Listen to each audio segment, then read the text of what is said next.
Hudson Taylor, o pai das missões no interior da China, 1832 a 1905.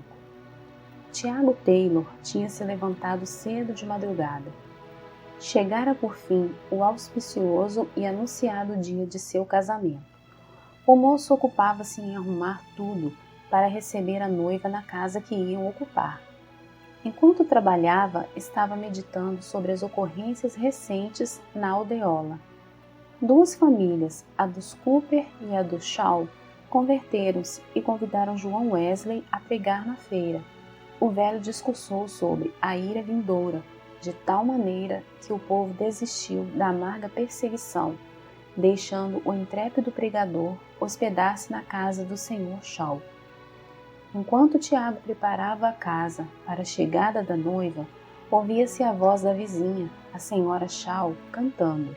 Lembrou-se de como ela, meses antes, passava todo o tempo acamada, gemendo dia após dia por causa do reumatismo que a deixara aleijada.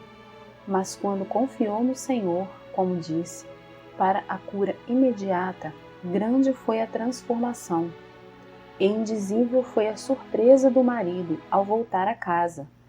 A esposa não somente estava curada e de pé, mas estava varrendo a cozinha. Tiago Taylor odiava a religião. Ainda mais, esse era o dia em que ia se casar. Depois do casamento, iam dançar e beber como se fazia em tais ocasiões. Mas não podia livrar-se das palavras, talvez ouvidas no sermão do pregador. Porém, eu e a minha casa serviremos ao Senhor. Sim, ia ter uma esposa e assumir as responsabilidades de marido e de pai de família. Grande tinha sido seu descuido. Resolvido então a entrar seriamente na vida de casado, começou a repetir as palavras: serviremos ao Senhor. As horas se passavam, o sol subia mais e mais sobre as casas cobertas de neve. Mas o jovem Tiago, esquecido de tudo que é material e tomado pela realidade das coisas eternas, permaneceu de joelhos, face a face com Deus. O amor do Salvador, por fim, venceu seu coração, e Tiago Taylor levantou-se com a alma cheia do Senhor Jesus. Podemos imaginar como os sinos dobraram, como a noiva e os convivas se impacientaram neste dia. Já havia passado a hora para o culto de casamento, quando o jovem despertou do enlevo com Deus e se levantou da oração. Depois de vestir-se, venceu rapidamente os 3 quilômetros até o vilarejo de Royston. Sem perderem tempo em perguntar ao rapaz a razão de tanto atraso, realizou-se o culto, e Tiago e Elizabeth saíram da igreja casados. O jovem não vacilou, mas ao sair, contou tudo acerca da sua conversão ao ouvido de Beth. Ao ouvir o que ele relatava, ela exclamou em tom de desespero: casei-me então com um desses metodistas. Não houve dança nesse dia. A voz e o violino do noivo foram usados para glorificar o mestre. Beth, apesar de saber em seu coração que Tiago tinha razão, continuou a resistir e a queixar-se dia após dia. Então, certo dia, quando se mostrava ainda mais contrariada, o robusto Tiago levantou-a nos braços e a levou para o quarto, onde se ajoelhou ao seu lado, derramando a sua alma em oração por ela. Comovida pela profundeza da mágoa e cuidado que Tiago sentia por sua alma, ela começou a sentir também o seu pecado, e no dia seguinte, de joelhos ao lado do marido, Elizabeth Taylor clamou a Deus, renunciando à vaidade do mundo e entregando-se a Cristo. E é assim, com os bisavós, que começa a verdadeira biografia do herói da fé, Hudson Taylor. Os avós e os pais, na mesma ordem, criaram seus filhos no mesmo temor de Deus. No memorável dia, antes do nascimento de Hudson, o primogênito da família, o pai procurou sua esposa para conversar sobre uma passagem das Escrituras que o impressionava profundamente. Na sua Bíblia, leu para ela uma parte dos capítulos 13 de Êxodo e 3 de Números. Santifica-me todo primogênito. Todo primogênito meu é, meus serão, apartarás para o Senhor. Os dois conversaram muito tempo sobre o gozo que esperavam ter, Então, de joelhos, entregaram seu primogênito ao Senhor, pedindo que desde já ele o separasse para a sua obra. Tiago Taylor, o pai de Hudson, não somente orava fervorosamente por seus 5 filhos, mas ensinou-os a pedirem detalhadamente a Deus todas as coisas. Ajoelhados diariamente ao lado da cama, o pai colocava o braço ao redor de cada um, enquanto orava insistentemente por ele. Desejava que cada membro da família passasse também ao menos meia hora todos os dias perante Deus, renovando a alma por meio de oração e estudo das Escrituras. A porta fechada do quarto da sua mãe, diariamente ao meio-dia, apesar das suas constantes e inumeráveis obrigações, tinha também grande influência sobre todos, pois sabiam que ela assim se prostrava perante Deus para renovar suas forças e para que o próximo se sentisse atraído ao amigo invisível que habitava nela. Não é de admirar, portanto, que ao crescer, Hudson se consagrasse inteiramente a Deus. O grande segredo do seu incrível êxito é que em tudo que carecia, no sentido espiritual ou material, recorria a Deus e recebia dos tesouros infinitos. Contudo, não devemos julgar que a mocidade de Hudson Taylor fosse isenta de grandes lutas. Como acontece com muitos, o moço chegou à idade de 17 anos sem reconhecer Cristo como seu Salvador. Acerca disso, ele escreveu mais tarde: "Pode ser coisa estranha, mas sou grato pelo tempo que passei no ceticismo. O absurdo de crentes que professam crer na Bíblia enquanto se comportam justamente como se não existisse tal livro era um dos maiores argumentos dos meus companheiros céticos. Frequentemente afirmava que, se eu aceitasse a Bíblia, ao menos faria tudo para seguir o que ela ensina, e no caso de achar que tal coisa não era prática, lançaria tudo fora. Foi essa a minha resolução quando o Senhor me salvou. Acho que desde então realmente provei a palavra de Deus. Certamente nunca me arrependi de confiar nas suas promessas ou de seguir a sua direção. Quero relatar então como Deus respondeu às orações da minha mãe e da minha querida irmã por minha conversão. Certo dia, para mim inesquecível, para me divertir, escolhi um tratado na biblioteca de meu pai. Pensei em ler o começo da história e não ler a exortação do fim. Eu não sabia o que acontecia ao mesmo tempo no coração da minha querida mãe, que estava a mais de 100 quilômetros de casa. Ela levantara-se da mesa, anelando a salvação de seu filho. Estando longe da família e livre da lida doméstica, entrou no seu quarto, resolvida a não sair antes de receber a resposta às suas orações. Orou hora após hora, até que, por fim, só podia louvar a Deus. O Espírito Santo revelou-lhe que o filho por quem orava já se havia convertido. Eu, como mencionei, fui dirigido ao mesmo tempo a ler o tratado. Fui atraído pelas palavras, a obra consumada. Perguntei-me a mim mesmo, por que o escritor não escreveu a obra propiciatória? Qual é a obra consumada? Então vi que a propiciação de Cristo era plena e perfeita. Toda a dívida de nossos pecados ficou paga e não restava coisa alguma que eu fizesse. Então raiou em mim a gloriosa convicção. Fui iluminado pelo Espírito Santo para reconhecer que eu somente precisava de prostrar-me, aceitando o Salvador e a sua salvação, louvá-lo para todo sempre. Assim, enquanto a minha querida mãe no seu quarto, de joelhos, estava louvando a Deus, eu também louvava a Deus na biblioteca de meu pai, onde entrara para ler o livrinho.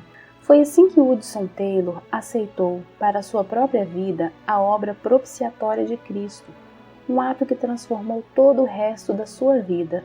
Acerca da sua consagração, ele escreveu: "Lembro-me bem da ocasião, quando, com gozo no coração, derramei a alma perante Deus, repentinamente, confessando-me grato e cheio de amor porque Ele tinha feito tudo, salvando-me quando eu não tinha mais esperança, nem queria salvação. Supliquei-lhe que me concedesse uma obra para fazer, como expressão do meu amor e gratidão, algo que envolvesse abnegação, fosse o que fosse, algo para agradar a quem fizera tanto por mim. Lembro-me de como, sem reserva, consagrei tudo, colocando a minha própria pessoa, a minha vida, os amigos, tudo sobre o altar. Com a certeza de que a oferta fora aceita, a presença de Deus se tornou verdadeiramente real e preciosa. Prostrei-me em terra perante Ele, humilhado e cheio de indizível gozo. Para que serviço fora aceito, eu não sabia, mas fui possuído de uma certeza tão profunda de não pertencer mais a mim mesmo, que esse entendimento depois dominou toda a minha vida. O moço que entrou no quarto para estar sozinho com Deus nesse dia não era o mesmo quando dali saiu. Um alvo e um poder se apossaram dele. Não mais ficou satisfeito em somente alimentar a sua própria alma nos cultos. Começou a sentir a sua responsabilidade para com o próximo. Anelava tratar dos negócios de seu pai. Regozijava-se com riquezas e bênçãos indizíveis, e como os leprosos no arraial dos Círios, Hudson e sua irmã Amélia diziam: não fazemos bem, este dia de boas novas e nos calamos. Desistiram, pois, de assistir aos cultos aos domingos à noite e saíram para anunciar a mensagem de casa em casa, entre as classes mais pobres da cidade. Mas Hudson Taylor não se sentia satisfeito. Sabia que ainda não estava no centro da vontade de Deus. Na angústia de seu espírito, como aquele da antiguidade, clamou: não te deixarei ir, se não me abençoares. Então, sozinho de joelhos, surgiu na sua alma um grande propósito. Se Deus rompesse o poder do pecado e o salvasse em espírito, alma e corpo, para toda a eternidade, ele renunciaria tudo na terra para ficar sempre ao seu dispor. Acerca desta experiência, foi ele mesmo que se expressou: nunca me esquecerei do que senti então. Não há palavras para descrever. Senti-me na presença de Deus, entrando numa aliança com o Todo-Poderoso. Pareceu-me que ouvi enunciadas as suas palavras: tua oração é ouvida, todas as condições são aceitas. Desde então, nunca duvidei da convicção de que Deus me chamava a trabalhar na China. A chamada de Deus, apesar de Hudson Taylor quase nunca a mencionar, ardia como um fogo dentro do seu coração. Copiamos a seguir o seguinte trecho de uma das cartas enviadas à sua irmã. Imagina, centenas de milhões de almas sem Deus, sem esperança na China. Parece incrível. Milhões de pessoas morrem dentro de um ano sem qualquer conforto do Evangelho. Quase ninguém liga importância à China, onde habita cerca de quarta parte da raça humana. Ora por mim, querida Amélia, pedindo ao Senhor que me dê mais da mente de Cristo. Eu oro no armazém, na estrebaria, em qualquer canto onde posso estar sozinho com Deus, e Ele me concede tempos gloriosos. Não é justo esperar que entre parênteses, a noiva de Hudson, vá comigo para morrer no estrangeiro. Sinto profundamente deixá-la, mas meu pai sabe qual é a melhor coisa e não me negará coisa alguma que seja boa. A falta de espaço não permite relatarmos aqui o heroísmo da fé que o jovem mostrou, suportando os sacrifícios e as privações necessárias para cursar a escola de medicina e de cirurgia para melhor servir o povo da China.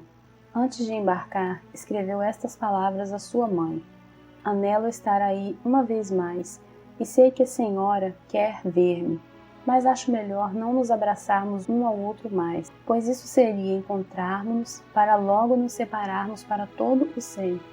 Contudo, a sua mãe foi ao porto de onde o navio se ia fazer a vela.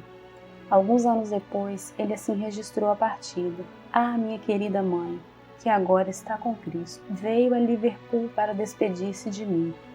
Nunca me esquecerei de como ela entrou comigo no camarote em que eu ia morar quase 6 longos meses. Com um carinho de mãe, endireitou os cobertores da pequena cama, assentou-se ao meu lado e cantamos o último hino antes de nos separarmos um do outro. Ajoelhamo-nos e ela orou. Foi a última oração de minha mãe antes de eu partir para a China. Ouviu-se então um sinal para que todos os que não eram passageiros saíssem do navio.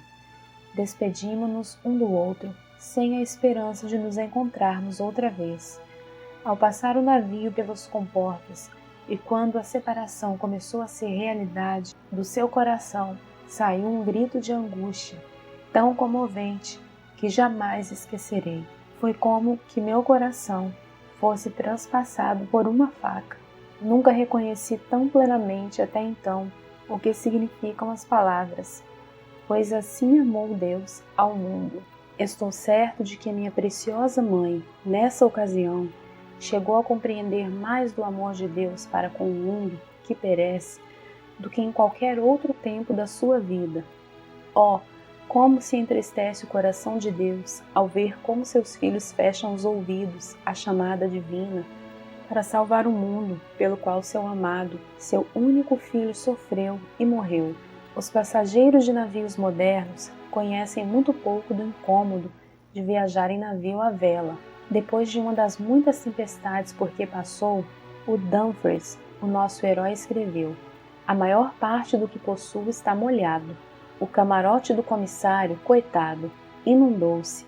Somente pelas orações e grandes esforços de todos a bordo é que conseguiram salvar as próprias vidas quando o navio, levado por grande temporal, estava prestes a naufragar nas pedras da praia de Gales. A viagem que esperavam realizar em 40 dias levou 5 meses e meio. Somente em 1º de março de 1854, Hudson Taylor, com a idade de 21 anos, conseguiu desembarcar em Xangai, quando então ele escreveu estas impressões: "Não posso descrever o que senti ao pisar em terra. Parecia-me que o coração ia estourar. As lágrimas de gratidão e gozo corriam-me pelas faces. Sobreveio-lhe então uma grande onda de saudade. Não havia amigos, nem conhecidos, nem qualquer pessoa em todo o país para saudá-lo bem-vindo, nem mesmo alguém que conhecesse o seu nome. Nesse tempo, a China era terra incógnita, a não ser os 5 portos no litoral, abertos à residência de estrangeiros. Foi na casa de um missionário em Xangai, um dos 5 portos, que o moço achou hospedagem. A vitória em todas as variadas provações nesse tempo era devida à característica mais saliente de Hudson Taylor, talvez a de nunca ficar parado na sua obra, fosse qual fosse o contratempo. Durante os 3 primeiros meses na China, distribuiu 1.800 Novos Testamentos e Evangelhos e mais de 2.000 livros. Durante o ano de 1855, fez 8 viagens, uma de 300 quilômetros, subindo o rio Yangtze. Em outra viagem, visitou 51 cidades, onde nunca antes se ouvira a mensagem do Evangelho. Nestas viagens, foi sempre prevenido do perigo que corria sua vida entre um povo que nunca tinha visto estrangeiros. Para ganhar mais almas para Cristo, apesar da censura dos demais missionários, adotou o hábito de vestir-se como os chineses. Rapou a cabeça na frente, deixando o resto dos cabelos a formar trança comprida. A calça, que tinha mais de meio metro de folga, ele assegurava conforme o costume, com o cinto. As meias eram de chita branca, o calçado de cetim. O manto, pendendo dos ombros, sobressaía-lhe a ponta dos dedos, das mãos mais que 70 centímetros. Mas uma das cruzes mais pesadas que o nosso herói teve de levar foi a falta de dinheiro, quando a missão que o enviara se achava sem recursos. Em 20 de janeiro de 1858, Hudson Taylor casou-se com Maria Dyer, uma missionária de talento na China. Desse enlace nasceram 5 filhos. A casa em que moraram primeiro, na cidade de Ningpo, tornou-se depois o berço da famosa missão do interior da China. As privações e os encargos de serviço em Xangai, Ningpo e outros lugares eram tais que Hudson Taylor, antes de completar 6 anos na China, foi obrigado a voltar à Inglaterra para recuperar a sua saúde. Foi para ele quase como que uma sentença de morte, quando os médicos informaram-lhe que nunca mais devia voltar à China. Entretanto, o fato de perecerem mais de 1 milhão de almas todos os meses na China era uma realidade para Hudson Taylor. Com seu espírito indômito, ao chegar à Inglaterra, iniciou imediatamente a tarefa de preparar um inário e a revisão do Novo Testamento para os novos convertidos que deixara na China. Usando ainda o traje de chinês, Trabalhava tendo o mapa da China na parede e a Bíblia sempre aberta sobre a mesa. Depois de alimentar-se e fartar-se da palavra de Deus, fitava o mapa, lembrando-se dos que não tinham tais riquezas. Todos os problemas ele os levava a Deus. Não havia coisa alguma demasiado grande, nem tão insignificante, que a não deixasse com o Senhor em oração. Em razão de suas atividades, estava tão sobrecarregado de correspondência e nos trabalhos dos cultos em prol da China, que após a sua chegada, passaram-se mais de 20 dias antes de conseguir abraçar seus queridos pais em Brensley. Passava às vezes a manhã, outras vezes à tarde, em jejum e oração. O seguinte trecho que ele escreveu mostra como a sua alma continuou a arder nos seus discursos nas igrejas da Inglaterra sobre a obra missionária. Havia a bordo entre os companheiros de viagem certo chinês que se chamava Pedro. Passara alguns anos na Inglaterra, mas apesar de conhecer algo do Evangelho, não reconhecia coisa alguma do seu poder para salvar. Senti-me ligado a ele e esforcei-me em orar e falar para levá-lo a Cristo. Mas quando o navio se aproximava de Sun Qian e eu me preparava para ir à terra, pregar e distribuir tratados, ouvi o grito de um homem que caíra na água. Fui ao converso com os outros. Pedro tinha desaparecido. Imediatamente arriamos as velas, mas a correnteza da maré era tal que não tínhamos a certeza do lugar onde o homem caíra. Vi alguns pescadores próximos que usavam uma rede varredoura. Angustiado, clamei: venham passar a rede aqui, pois um homem está morrendo afogado.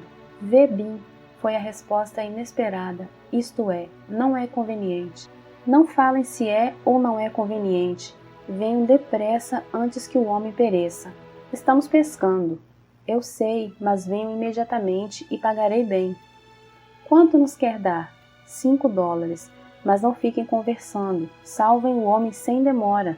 $5 não basta, responderam eles. Não o faremos por menos de $30. Mas não tem tanto.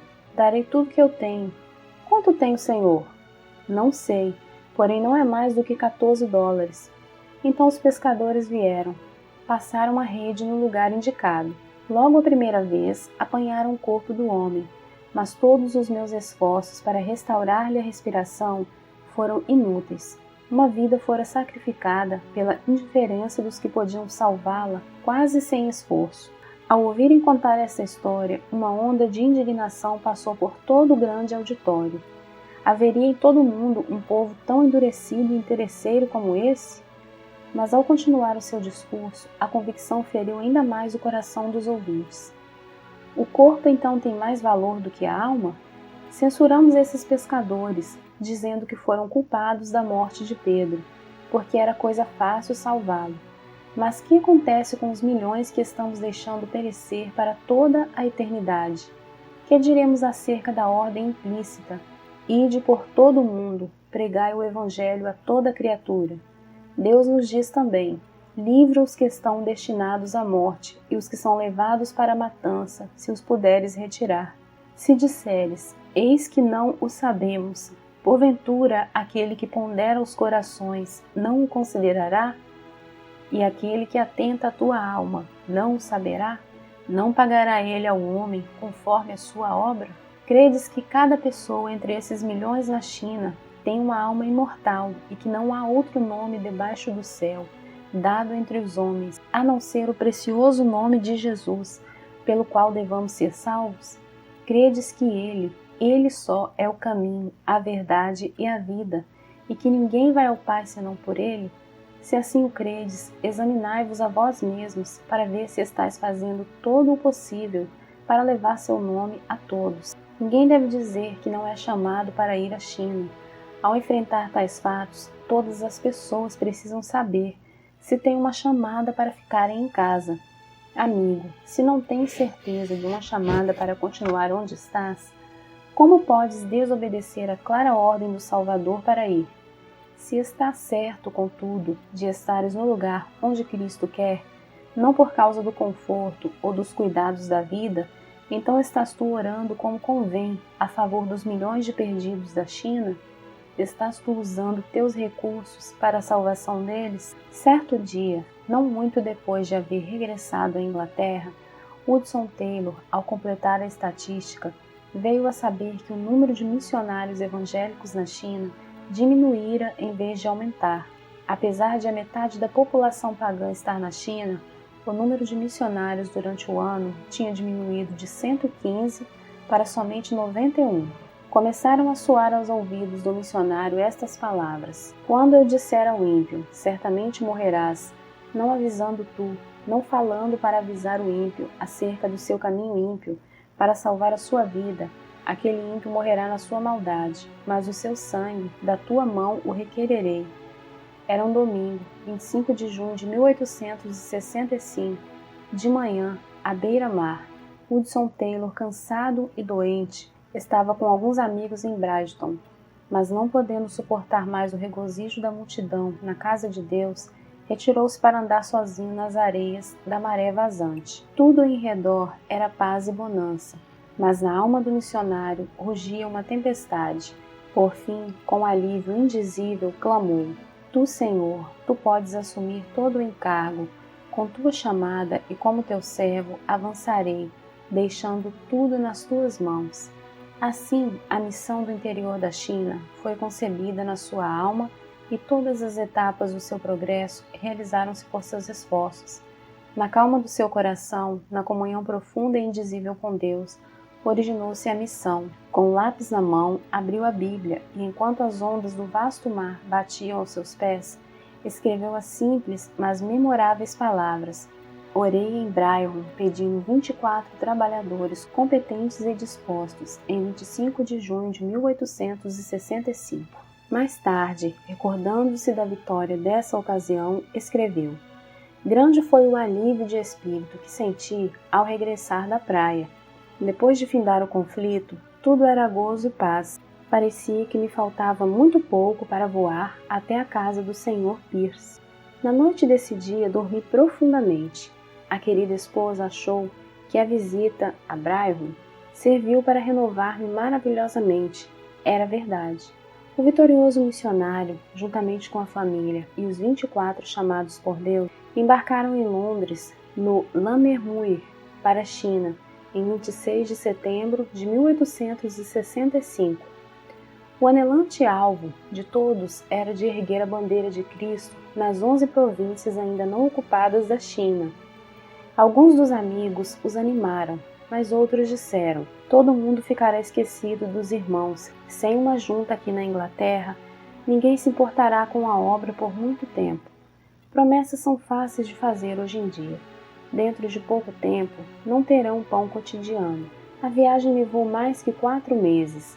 Acerca de uma das tempestades, um dos missionários escreveu: Durante todo o temporal, o Sr. Taylor se comportou com a maior calma. Por fim, os marinheiros recusaram-se a trabalhar.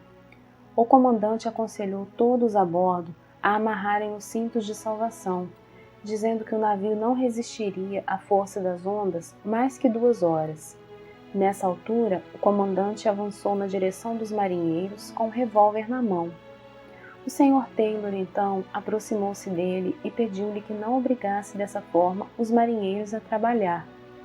O missionário dirigiu-se também aos homens e explicou-lhes que Deus ia salvá-los, mas que eram necessários os maiores esforços de todas as pessoas a bordo. Acrescentou que tanto ele como todos os passageiros estavam prontos a ajudá-los e que, como era evidente, as vidas deles também corriam perigo. Os homens, convencidos por esses argumentos, começaram a tirar os destroços, ajudados por todos nós. Em pouco tempo conseguimos amarrar os grandes mastros, que batiam com tanta força que estavam demolindo um lado do navio. Foram horas de grande regozijo, quando o Lammermuir, por fim, aportou, com todos sãos a bordo, em Xangai. Outro navio que chegou logo após perdera 16 das 22 pessoas a bordo. Os missionários iniciaram o ano de 1867 com um dia de jejum e oração, pedindo como Jabés que Deus os abençoasse e estendesse os seus termos. O Senhor os ouviu, dando-lhes entrada durante o ano em outras santas cidades. Encerraram o ano com outro dia de jejum e oração. Um culto durou das 11 da manhã às 3 da tarde, sem ninguém se sentir enfadado. Outro culto se realizou às 8h30 da noite, quando sentiram ainda mais a unção do Espírito Santo. Continuaram juntos em oração até a meia-noite, quando celebraram a ceia do Senhor. No início de 1867, o Senhor chamou Graça Taylor, filha de Hudson Taylor, para o lar eterno, quando ela completava 8 anos de idade. No ano seguinte, a senhora Taylor e o filho Noel faleceram de cólera. Foi assim que se expressou o pai e marido. Ao amanhecer o dia, apareceu a luz do sol, o que fora ocultado pela luz de vela, a cor característica da morte no rosto da minha esposa. O meu amor não podia ignorar por mais, não somente o seu estado grave, mas que realmente ela estava morrendo. Ao conseguir acalmar o meu espírito, eu lhe disse: "Sabes, querida, que estás morrendo?" "Morrendo? Achas que sim? Por que pensas tal coisa?" "Posso ver que sim, querida. As tuas forças estão se acabando." "Será mesmo? Não sinto qualquer dor, apenas cansaço." "Sim, estás saindo para a casa paterna. Brevemente estarás com Jesus." Minha preciosa esposa, lembrando-se de mim e de como eu devia ficar sozinho em um tempo de tão grandes lutas, privado da companheira com a qual tinha o costume de levar tudo ao trono da graça, disse: "Sinto muito." Então ela parou, como que querendo corrigir o que dissera. Porém eu lhe perguntei: "Estás triste por causa da partida para estar com Jesus?"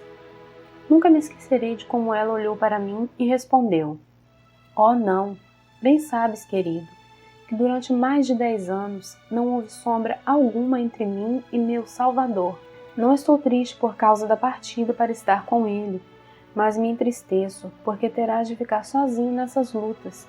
Contudo, ele estará contigo e suprirá tudo o que é mister." "Nunca presenciei uma cena tão comovente", escreveu o Sr. Duncan. Com a última respiração da querida Sra. Taylor, o Sr. Taylor caiu de joelhos, o coração transbordando, e a entregou ao Senhor, agradecendo-lhe a dádiva e os 12 anos e meio que passaram juntos. Agradeceu-lhe também pela bênção de ele mesmo a levar para sua presença. Então, solenemente, dedicou-se a si mesmo novamente ao serviço do Mestre. Não é de supor que Satanás deixasse a missão do interior da China invadir seu território com 24 outros obreiros, sem incitar o povo a maior perseguição. Foram distribuídos em muitos lugares impressos atribuindo aos estrangeiros os mais horripilantes e bárbaros crimes, especialmente aos que propagavam a religião de Jesus. Alvoroçaram-se cidades inteiras e muitos dos missionários tiveram que abandonar tudo e fugir para escapar com vida. Quase 6 anos depois de o grupo do Lammermuir haver desembarcado na China, Hudson Taylor estava novamente na Inglaterra. Durante esse tempo, da obra da China, a missão aumentava de 2 estações com 7 obreiros para 13 estações com mais de 30 missionários e 50 obreiros, estando separadas as estações uma da outra na média de 120 quilômetros. Foi durante essa visita à Inglaterra que Hudson Taylor se casou com Miss Faulding, também fiel e provada missionária na China. Acerca de Hudson Taylor, nesse tempo, certa pessoa amiga escreveu: "O Sr. Taylor anunciou um hino, sentou-se ao harmônio e tocou. Não fui atraído por sua personalidade. Era de físico franzino e falou com voz mansa. Como os demais jovens, eu julgava que uma grande voz sempre acompanhava um verdadeiro prestígio, mas quando ele disse, 'Oremos', e nos dirigiu em oração, mudei de parecer. Eu nunca ouvi alguém orar como ele. Havia na sua oração uma ousadia, um poder que fez todas as pessoas presentes se humilharem e sentirem-se na presença de Deus. Falava face a face com Deus, como um homem, como um amigo. Sem dúvida, tal oração era o fruto de longa permanência com o Senhor.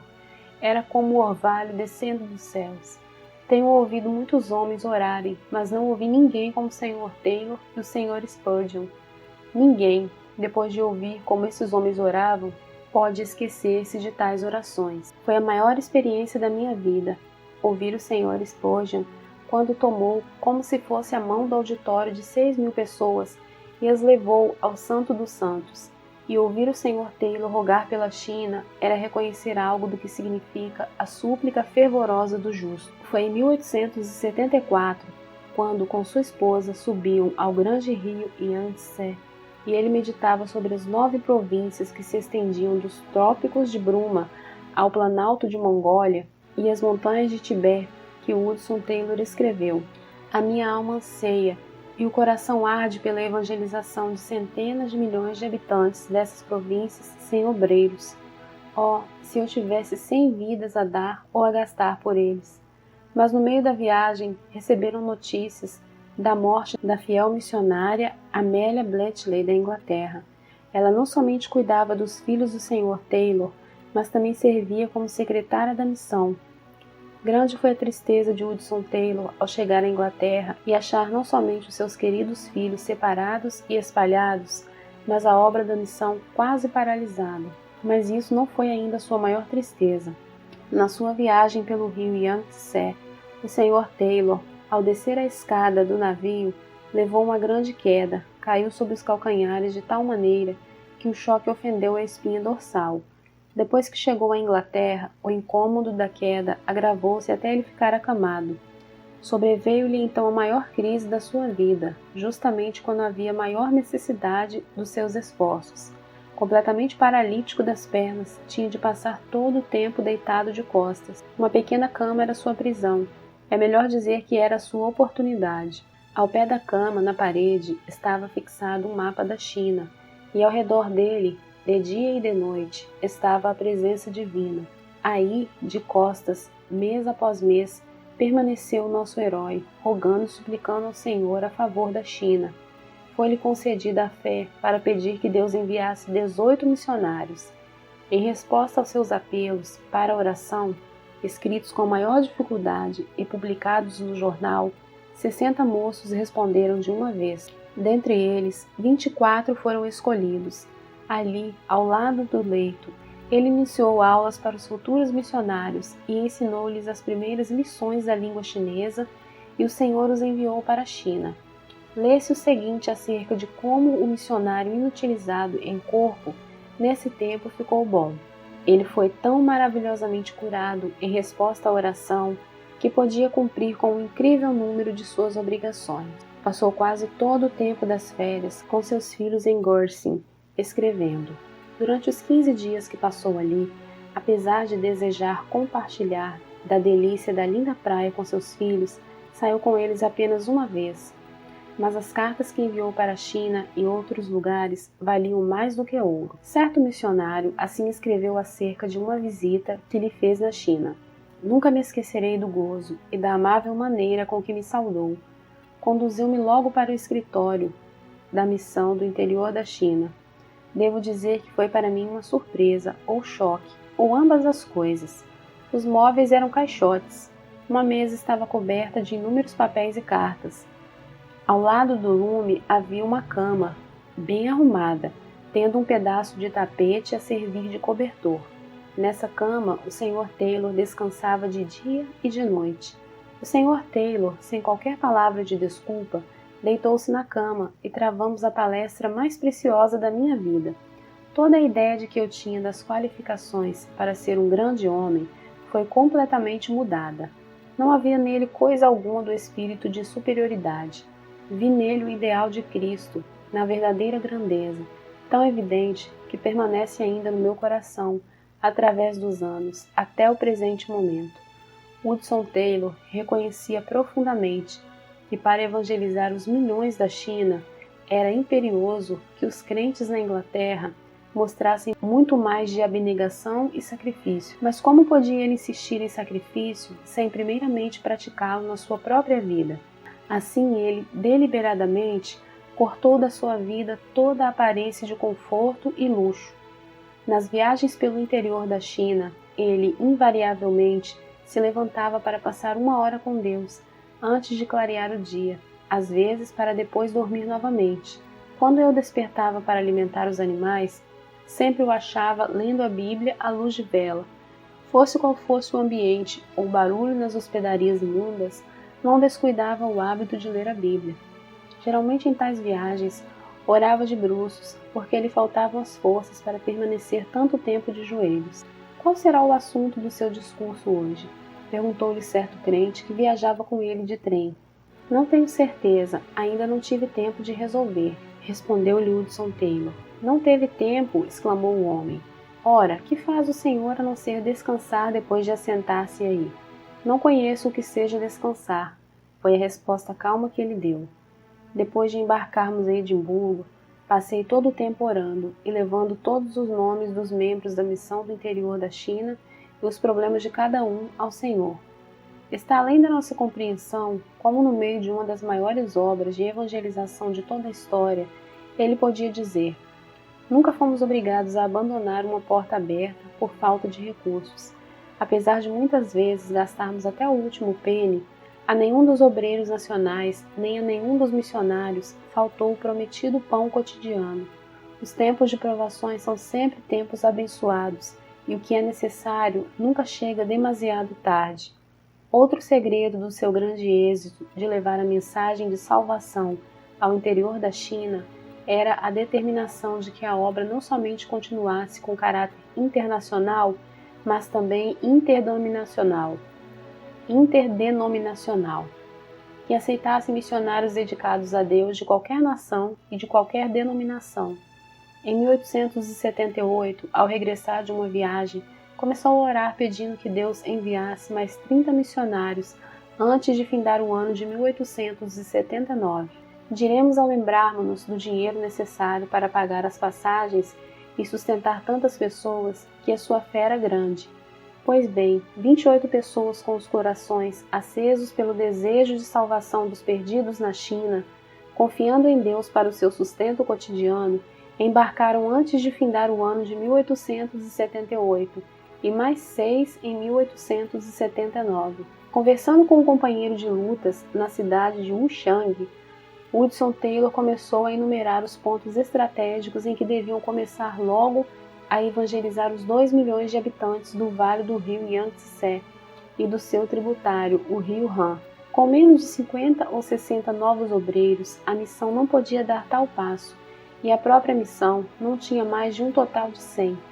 Contudo, a Hudson Taylor foi dada a fé de pedir outros 70.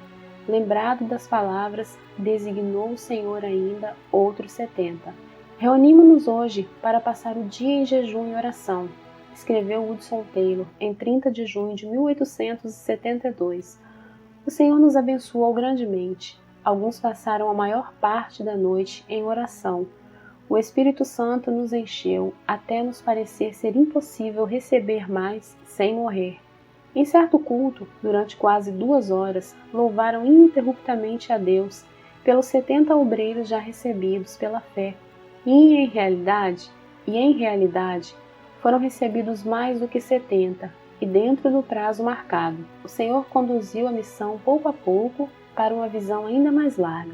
Levou os obreiros a pedirem ao Senhor outros 100 em 1887. Assim, disse o Sr. Stephenson: se me mostrassem uma foto de todos os 100, batida aqui na China, não seria mais real do que realmente é. Contudo, Hudson Taylor não iniciou precipitadamente o programa de orar e se esforçar para receber mais 100 missionários. Como sempre, devia ter certeza da direção de Deus antes de resolver orar e se esforçar para alcançar o alvo. 6 vezes mais do que o número que pediram se ofereceram para ir. Mas a missão rejeitou fielmente a todos que não concordaram com os princípios declarados desde o início. Assim, exatamente o número pedido embarcou para a China. Não foram 101, nem 99, mas exatamente 100. Depois da visita de Hudson Taylor ao Canadá, aos Estados Unidos e à Suécia em 1888 e 1889, a missão do interior da China gozou de um dos maiores impulsos para avançar em todos os anais da história de missões. Assim escreveu depois o nosso missionário acerca do que lhe pesava grandemente no coração durante toda a sua visita à Suécia. Confesso-me envergonhado de que até essa ocasião nunca tinha meditado sobre o que o mestre realmente queria dizer ao mandar pregar o Evangelho a toda a criatura. Esforcei-me durante muitos anos, como muitos outros servos de Deus, para levar o Evangelho aos lugares mais distantes. Planejei alcançar todas as províncias e muitos dos distritos menores da China, sem compreender o sentido evidente das palavras do Salvador. A toda criatura, o número total de comunicantes entre os crentes da China não excedia 40.000. Se houvesse outro tanto de aderentes, ou mesmo 3 vezes mais, se cada um levasse a mensagem a 8 de seus patrícios, mesmo assim não alcançariam mais de 1 milhão. A toda criatura, as palavras abrasavam-lhe o íntimo da alma. Mas como a Igreja e eu mesmo falhávamos em aceitá-las justamente como Cristo queria.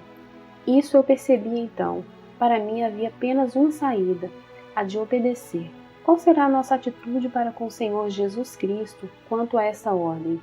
Suprimiremos o título penhor que lhe foi dado para reconhecê-lo apenas como nosso Salvador? Aceitaremos o fato de ele tirar a penalidade do pecado e recusaremos a confessarmos-nos comprados por bom preço e que ele tem o direito de esperar a nossa obediência implícita? Diremos que somos os nossos próprios senhores, prontos a conceder-lhe apenas o que lhe é devido, a ele que nos comprou com seu próprio sangue, com a condição de ele não pedir demasiado? As nossas vidas, os nossos queridos, as nossas possessões são somente nossas, não são dele? Daremos o que achamos conveniente e obedeceremos à sua vontade, somente se ele não nos pedir demasiado sacrifício? Estamos prontos a deixar Jesus Cristo nos levar aos céus, mas não queremos que esse homem reine sobre nós? O coração de todos os filhos de Deus rejeitará certamente uma afirmação assim formulada. Mas não é verdade que inumeráveis crentes em todas as gerações se comportaram tal como se isso fosse a base própria para suas vidas?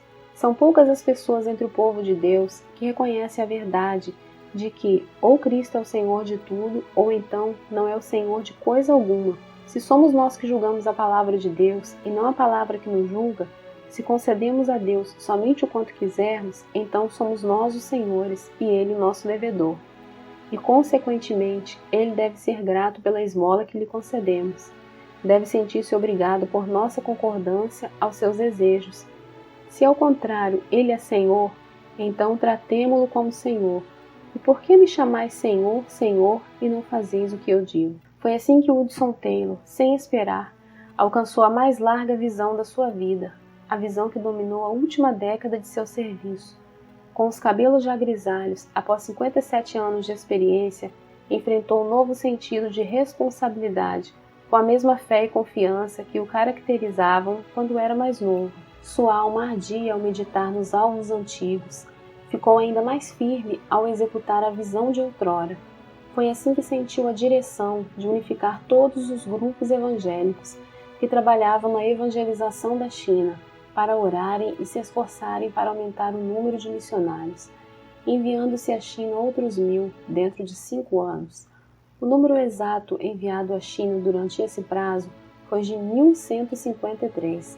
Não é, pois, de admirar que as forças físicas de Hudson Taylor começassem a faltar, não tanto pelas privações e cansaço das viagens contínuas, nem pelos esforços incansáveis em escrever e pregar, nem pelo peso das grandes e inumeráveis responsabilidades de dirigir a missão do interior da China.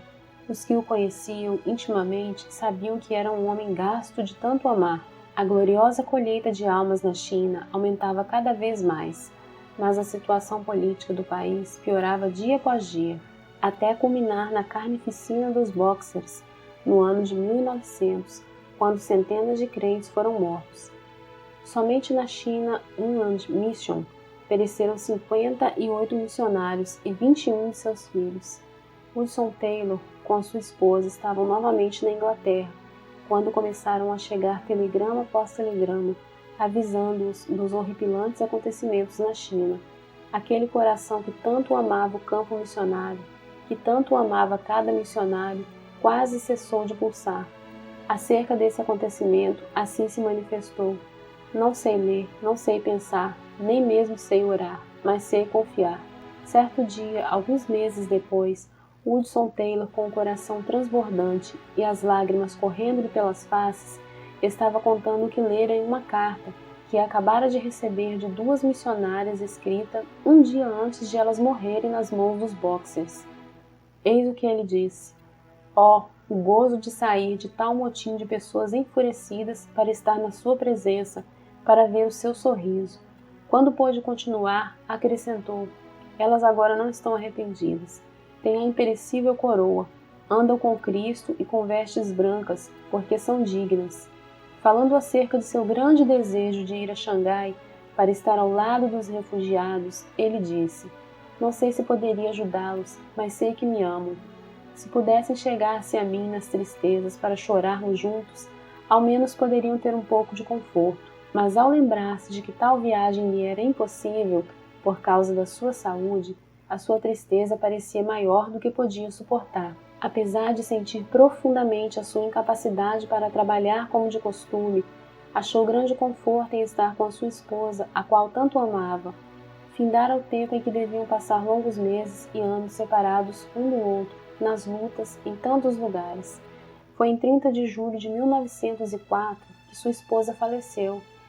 "Não sinto nada de dor, dizia ela, apesar da ânsia em respirar."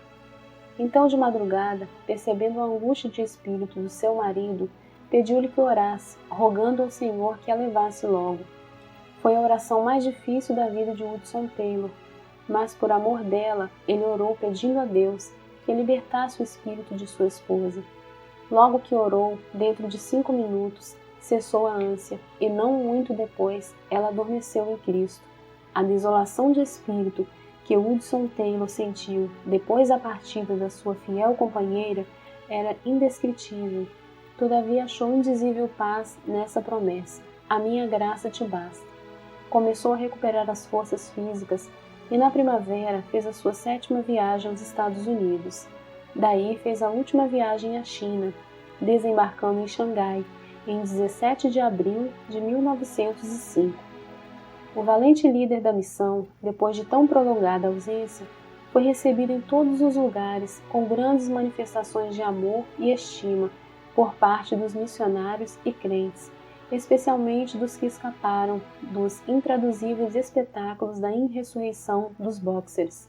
Em Xianqian, o veterano missionário visitou o cemitério, onde estão gravados os nomes de 4 filhos e o da esposa. As recordações eram motivo de grande gozo, isto é, o dia da grande reunião se aproximava. No meio da viagem, quando visitava as igrejas da China, sem ninguém esperar, nem ele mesmo, findou-se sua carreira na terra. Isso aconteceu na cidade de Changsha, em 3 de junho de 1905. Sua nora contou o seguinte sobre esse acontecimento: "O querido papai estava deitado.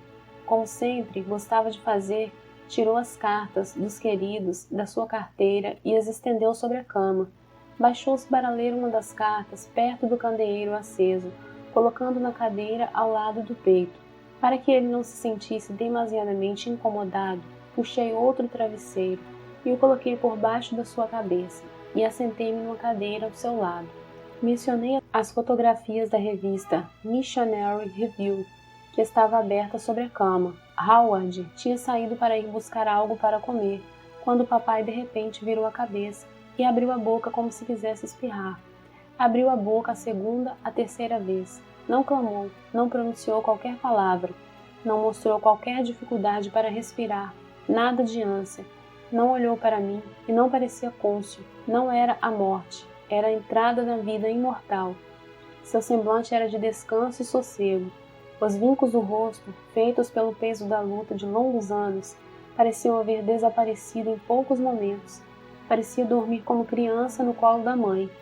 O próprio quarto parecia cheio de indizível paz. Na cidade de Xinyang, à beira do grande rio, que tem a largura de mais de 2 quilômetros, foi enterrado o corpo de Hudson Taylor. Muitas foram as cartas de condolências recebidas de fiéis filhos de Deus no mundo inteiro. Emocionantes foram os cultos celebrados em vários países em sua memória. Impressionantes foram os artigos e livros impressos acerca das suas vitórias na obra de Deus. Mas as vozes mais destacadas, as que Hudson Taylor apreciaria mais se pudessem ouvi-las, eram a das muitas crianças chinesas que, cantando louvores a Deus, deitaram flores sobre o seu túmulo.